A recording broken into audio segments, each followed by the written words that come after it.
Hello friends, तो आज मैं बताऊंगी आप लोगों को हमारे पहाड़ों में कैसे की जाती है गेहूं की थ्रेशिंग। और आप लोग मेरा पूरा वीडियो देखना। तो hello everyone, welcome to my new blog. तो आज की मेरे ब्लॉग की शुरुआत होती है गेहूं रखने से। तो हम लोग आ गए थे यहाँ पे गेहूं रखने, क्योंकि हमारे सबसे पहले जब भी थ्रेशरिंग की जाती है तो इन्हें धूप में रखा जाता है। तो मैं, मम्मी जी और मेरी जेठानी जी, हम तीनों रख रहे थे इसको अच्छे से छत पे धूप लगने के लिए। हमारे इसको रखते हैं लगभग 1-1.5 घंटा 2 घंटा धूप में ही, ताकि अच्छे से हो जाए और फटाफट थ्रेशरिंग हो जाए। तो लगा था आज हमारा ये वाला वर्क। तो देख सकते हैं आप लोग, यहाँ पे हमने गेहूँ रख दिए हैं। और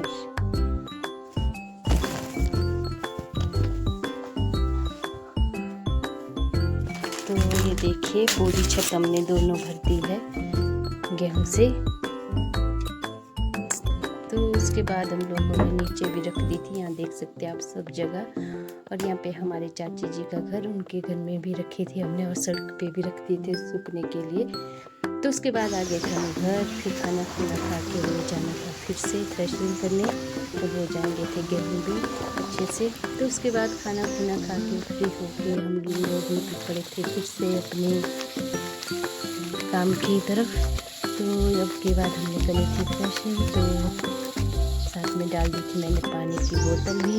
तो मेरे हस्बैंड भी आ गए थे, उन्होंने करी थी थ्रेशरिंग और हम लोगों ने देने थे इनके पास सारे गेहूँ इकट्ठा करके। तो ये देखिए, ये हमारी यहाँ पे मशीन जहाँ पे थ्रेशरिंग होंगी।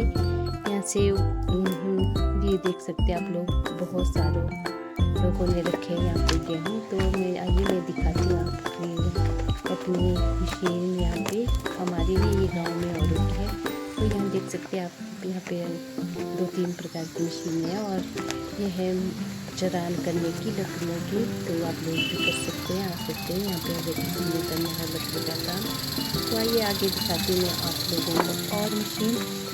और यहाँ पे है तेल निकालने की मशीन, चाय गुत्ती, जो भी सरसों और की तेल निकाला जाता है यहाँ पे। तो आप लोग भी आ सकते हैं। और ये है हमारी थ्रेशरिंग की मशीन, जिससे कि हमने आज करने हैं गेहूँ की थ्रेशरिंग। तो देख सकते हैं आप लोग, यहाँ से डालते हम लोग गेहूँ और दिखाते हैं। और यहाँ पे है गड्ढा जैसा बनाया हुआ, यहाँ पे हो जाता है सारा अनाज इकट्ठा। तो ये देखिए, ये हमारी मशीन कुछ इस तरह की होती है थ्रेशरिंग करने की। कई लोगों ने तो देखी होगी, तो कईयों को तो पता नहीं। तो यहाँ पे एक और रूम जहाँ पे हम गेहूँ करते हैं इकट्ठा। तो दिखाऊंगी मैं थोड़ी देर में आप लोगों को। पहले दिखाती हूँ यहाँ का नज़ारा आप लोगों को। तो ये देखिए, फिर उसके बाद मैं लग पड़ी थी यहाँ पे तरपाल रखने, क्योंकि हम फेंकेंगे ऊपर से गेहूँ। इससे पता क्या होता है, जो गेहूँ के दाने हैं ना, वो नहीं तो नीचे गिर जाते, तो इसमें इकट्ठा करना आसान हो जाता है। तो मैं यहाँ पे बिछा रही थी इसको, ताकि इसके ऊपर ही इकट्ठे करने को भी आसानी हो। तो मैं, तरपाल बहुत बड़ी थी, बड़ी मुश्किल से मैंने इसको बिछा दिया था। तो यहाँ पे होता है हमारा भूज इकट्ठा, मतलब कि हमारी पहाड़ी भाषा में बोलते हैं बुखला। तो दिखाती हूँ मैं आप लोगों का अंदर का। तो यही है रूम, यहाँ पे करते हैं गेहूँ को अच्छे से साफ। इस वाले में डालते हैं और इस वाले में इसको अच्छे से छानते हैं। तो ये देखिए, यहाँ पे मेरे हस्बैंड ढूंढ रहे थे लाइट, पता नहीं लग रहा था लाइट कहाँ से ऑन होती है। तो उसके बाद मेरे हस्बैंड आ गए थे यहाँ पे थ्रेशरिंग करने। ये देख रहे थे अच्छे से है सब कुछ, बढ़िया बढ़िया। तो उसके बाद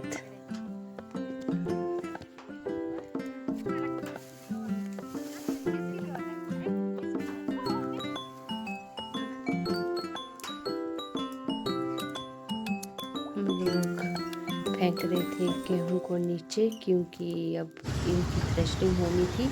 तो एक वाली छत तो हम लोगों ने कर दी थी खाली और दूसरी रह गई थी। हमने सोचा पहले यहाँ पे और गेहूँ रख लेते हैं, उनको धोनी भी अच्छे से लगेगी। कितना से अभी 12 बज गए तो यहाँ काली काली करे गर्मी से हो गई थी हालत खराब, सिर में भी दर्द हो रहा था बहुत ज़्यादा थी। तो उसके बाद आगे थी मेरी देवरानी जी, तो मैं यहाँ देखती हूँ कुछ चाय लगी थी बहुत ज़्यादा और मेरे सिर में भी दर्द हो रही थी। तो उसके बाद यहाँ देख के खाती हूँ मैं आप लोगों को। यहाँ पे मेरे हस्बैंड करने लगते हैं थ्रेशिंग, और ये बोले तो मेरे पास इकट्ठा करके दो तो अच्छे से होता है, ईजी हो जाता है। तो ऐसे होते हैं हमारे यहाँ देखो थ्रेशिंग, और मुखला हो जाता है यहाँ पे भूज इकट्ठा एक जगह। तो आज का यही था हमारा पूरा दिन भर की थ्रेशिंग ही ख़त्म करनी है। और सुबह मौसम थोड़ा ख़राब था तो पहले तो हमने सोचा रहने देते हैं, तो उसके बाद हमने सोचा चलो मौसम हो गया था। तो यहाँ पे देखिए मम्मी जी करी यहाँ पे गेहूँ साफ, देख सकते हैं आप लोग। तो ऐसे होता है,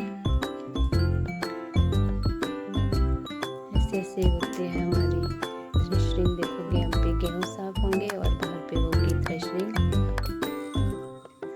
तो मैं भी अपने सासू मामू की हेल्प कर रही थी। तो देख सकते हैं आप लोग, इसमें जो धूल मिट्टी है मेरे जैकेट पे मत जाना, ये मेरा स्पेशली खेत का जैकेट है।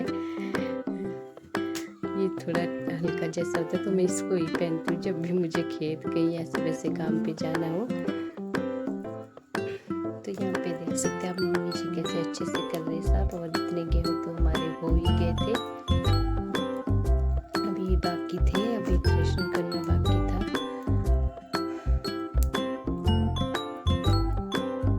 ये देखिए कैसे निकल रहे हैं गेहूँ, और यहाँ पे हो रहे इकट्ठे, और यहाँ पे हो रहा है भूज इकट्ठा, जो कि हमारे गौ माता के लिए काम आता है। तो मैं दे रही थी यहाँ पे मम्मी जी को, ये अंदर ले जाके। फिर शाम को है पता क्या हो गया, मौसम एकदम ही खराब हो गया था, तो हम लोग फटाफट से सारे गेहूँ फेंक दे रहे थे नीचे। देख सकते हैं आप लोग, एकदम ही मौसम ख़राब हो गया। हमने सोचा कहीं भीग ना जाए, इतनी मेहनत इकट्ठा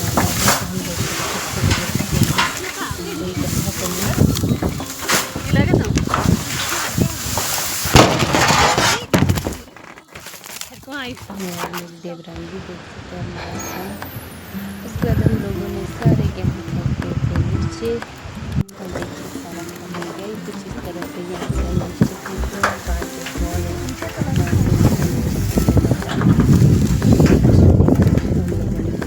कर दिया। तो हम बैठ गए थे थोड़ी देर यहाँ पे, आ गया था तो हम लोग लगे थे इस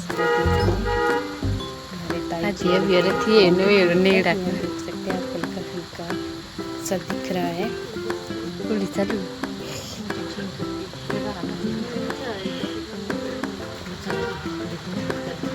उसके बाद आ गई थी हमारे लिए चाय, तो हम लोग कर रहे थे यहीं पे ही चाय इंजॉय। तो हमारी देवरानी जी ले आई थी हमारे लिए, चले गए थे घर, तो हम लोग बैठ गए थे चाय पीने। और मैक्स को भी दे दिया था एक बिस्किट, खा नहीं रहा था, पता नहीं इसका मन नहीं था आज खाने को। उसके बाद हम लोग लगे थे मशीन ऑन करने। हमारी मशीन का पट्टा ही खुल गया था और मशीन ही ऑन नहीं हो रही थी, तो बड़ी मुश्किल से शाम को 1-1.5 घंटा हो गया था और थ्रेशरिंग नहीं हो पा रही थी क्योंकि पट्टा खुल गया था हमारा। फिर आ गए थे यहाँ पे मशीन के मालिक दीदी जी, तो ये लगे थे यहाँ पे पट्टा लगाने, यहाँ देख सकते हैं आप लोग। बट उसके बाद भी हमारे से लग ही नहीं रहा था, तो हम लोग बैठ गए थे थोड़ी देर गपशप लड़ाने। तो इनकी मशीन है ये वाली दीदी जी, आशा दीदी वगैरह। तो फिर मैंने एक फ़ोटो रखा था निकाल के, फिर उसको देख के हमने पट्टा लगाया और फिर हो गई थी हमारी थ्रेशरिंग शुरू। फिर मैं भी लग पड़ी थी क्योंकि मेरे हस्बैंड थक गए थे बहुत, तो 1-1.5 घंटा मैंने भी थ्रेशरिंग की इनके साथ। तो देख सकते हैं आप लोग,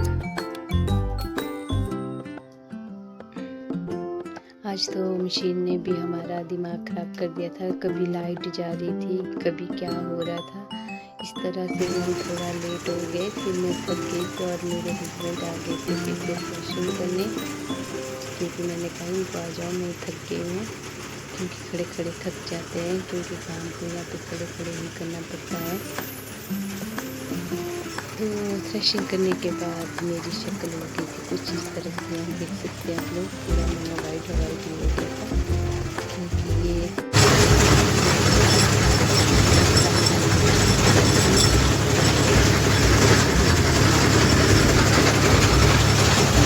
फैशन करते करते हमारे को रात ही हो गई। फिर मैंने ही क्लोजिंग की इनकी, गेहूँ तो हमारे आज ख़त्म हो गए थे, बट जो रह गए थे बारिश की वजह से हम उनको धूप दिखा नहीं पाए।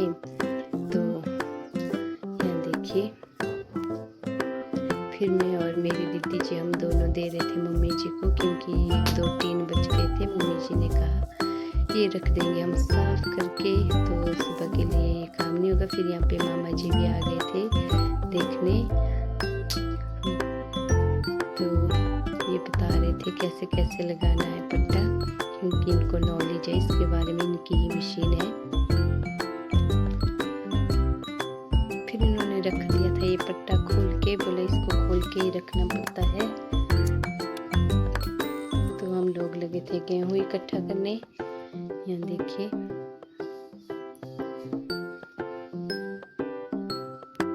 आज का दिन भर का वर्क था हमारा यही, थक भी गए थे बहुत ज़्यादा। शाम के बज गए थे हमारे को 8:30 यहीं पे ही, तो थोड़े ही बच गए थे। यहाँ देखिए 2-3, तो हम लोग भी बैठ गए थे थोड़ी देर आराम करने, और मम्मी जी लगी थी इनको साफ करने। फिर उसके बाद हम लोग चल पड़े थे घर की तरफ, और यहाँ पे दीदी जी ने डाला था थोड़ा सा बोझ उठाने के लिए, और मैंने भी डाल दिया था थोड़ा सा घास, देख सकते हैं आप लोग। यहाँ पे मम्मी जी रखे थे 2-4 पुल्ले घास के निकाल के। तो उसके बाद हम लोग निकल पड़े थे घर की तरफ, अंधेरा बहुत ज़्यादा हो गया था। इसके बाद हम लोगों ने नहाना धोना था, फ्रेश होना था।